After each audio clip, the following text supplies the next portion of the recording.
The early Franciscan community is often remembered for its joy, singing through the fields, praising God in poverty, living with simple hearts.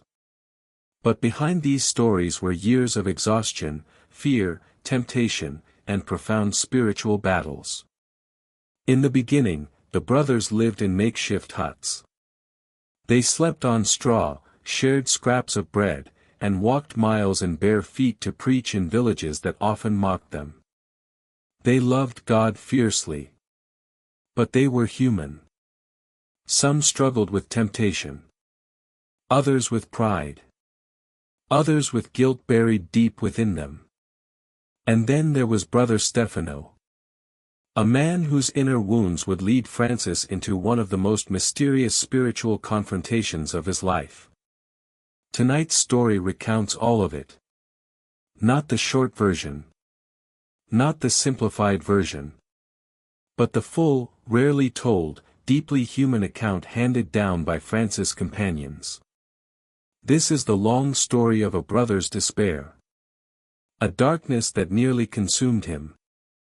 And the night when Francis refused to let a child of God be lost to the enemy. Brother Stefano came from a wealthy family in Assisi. He had everything: land, status, inheritance. And yet, something inside him felt profoundly empty.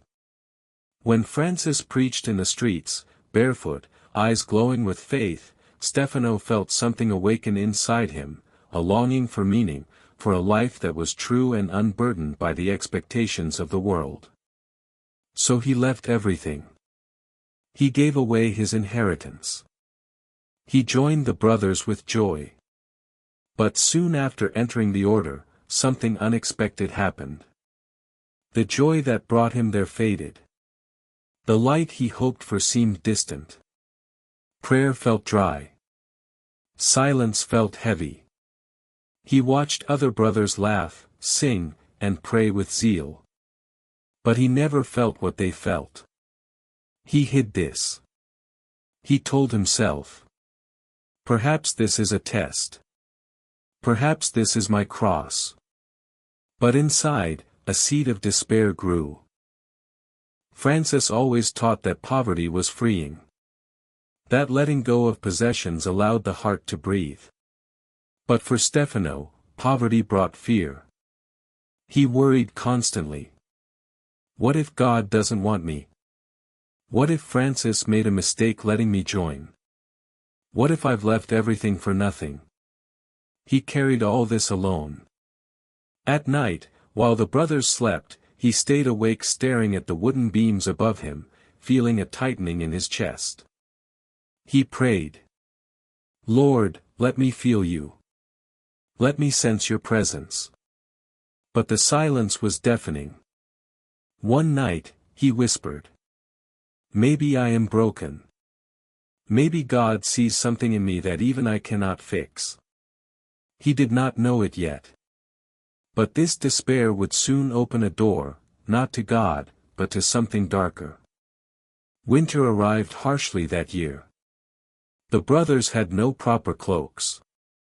Snow leaked through the gaps in the roof. Their food stores nearly emptied. On one such freezing night, Stefano slipped away to the small chapel near San Damiano after the brothers had gone to sleep. The chapel was old, with stone walls patched by Francis himself. The crucifix on the wall was dimly lit by a dying candle. Stefano knelt. He wanted to pray. He wanted to surrender his fears. But the moment he closed his eyes, a weight fell on him like a shroud. The air thickened. The room seemed to close in.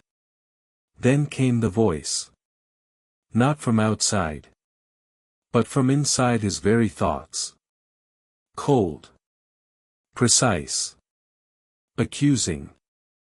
God does not hear you. Stefano's heart lurched.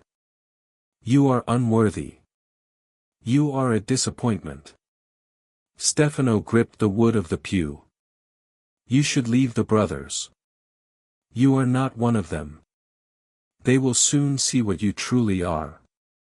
Stefano's breathing became ragged. Tears streamed down his face. "Stop, stop," he whispered.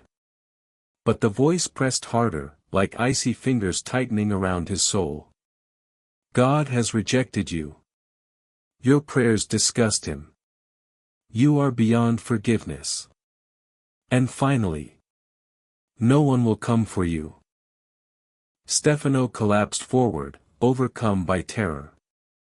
Across the valley, Francis was praying in a different hut. He had been speaking softly to God about the brothers, asking for strength during the cold season. But suddenly, mid-prayer, he froze. A cold, unnatural chill wrapped around him. He closed his eyes and saw, not with sight but with spirit, a dark cloud hovering over one of his brothers. Francis whispered, "Lord, who is suffering?" A tug pulled at his heart. A spiritual intuition he had learned to trust. Stefano. Francis rose to his feet instantly. "Brothers," he said quietly, "bring a lantern. Someone is in great need." Two brothers followed him as he hurried across the icy ground toward the chapel. As they approached, the lantern flame sputtered violently, although no wind blew. One brother whispered, "Father Francis, something is wrong." Francis nodded, his face pale. "Yes," he said. "There is a darkness here. Not of night, but of spirit." When Francis pushed open the chapel door, he felt it immediately. A heavy, suffocating presence. A spiritual stench, not physical, but unmistakable to a man who lived close to God. The candle inside flickered weakly, its flame erratic. And there, at the foot of the crucifix, Stefano lay collapsed, trembling violently. But Francis saw more. Around him, clinging like smoke to his shoulders, was a shadow. A spiritual weight feeding on Stefano's despair. Francis took a step forward. "Stefano," he said gently, "I am here." Stefano lifted his head, his eyes wild with anguish. "Father, I cannot pray. Something tells me God hates me. I feel I am already lost." Francis' face hardened, not in anger at Stefano, but at the enemy tormenting him. He whispered to himself, "Spirit of despair. You dare touch one of my sons?" Francis stood tall. He made the sign of the cross. The shadows recoiled. He stepped between Stefano and the darkness, planting himself like a shield. Then, in a voice that carried authority far beyond his small stature, Francis declared, "Evil spirit. Enemy of peace. You who bind the hearts of men in falsehood. Leave this brother at once." The chapel trembled. The lantern flame shot upward. The crucifix seemed to glow with a faint, warm light. Stefano cried out as if something were being torn away from him.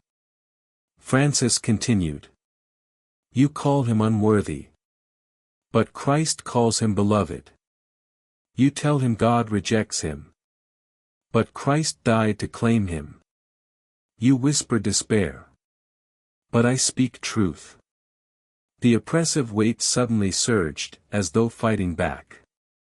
One brother at the door gasped. The other fell to his knees in fear. But Francis did not waver. With fierce compassion, he raised his voice again. "By the wounds of Christ. By his precious blood. By the love that no darkness can conquer. Depart." A sudden stillness fell over the chapel. The shadow dissolved like smoke in sunlight. Stefano collapsed, exhausted but free.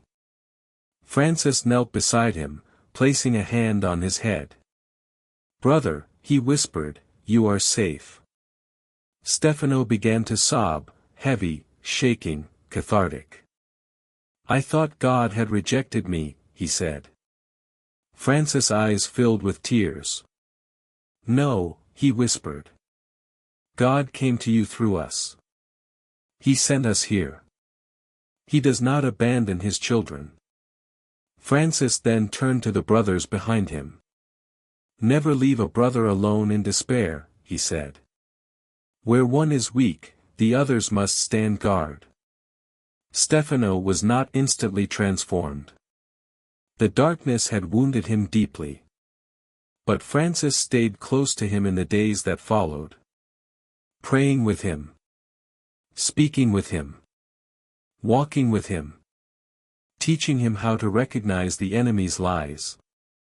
Reminding him daily that God's love was stronger than his fear. Stefano slowly began to heal. He laughed again. He prayed with genuine peace. He even preached, softly, humbly, but with a depth that moved listeners to tears. Francis once said, "The one who has felt the weight of despair becomes the tenderest messenger of hope." This became true of Stefano. When the brothers later asked Francis what he had seen in the chapel, he did not hold back. "The enemy attacks most fiercely through despair," Francis said.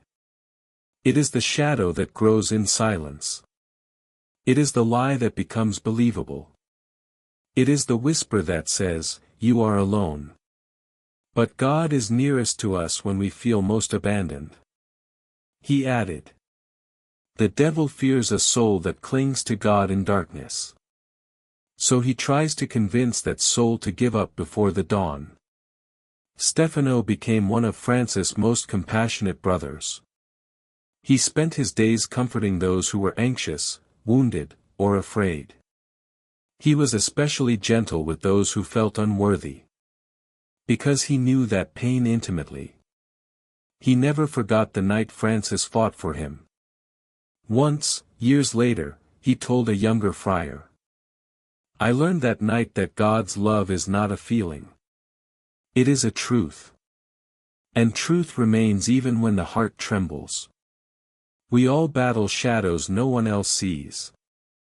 Sometimes the darkness comes from our past. Sometimes from fear. Sometimes from our own thoughts whispering lies." Brother Stefano's story teaches us something crucial. Despair is not a sign of God's absence. It is a sign that the enemy fears what God will do through us. The enemy cannot steal a soul that clings to light. So he tries instead to suffocate it with hopelessness. But Francis showed us the truth. No one is beyond God's reach.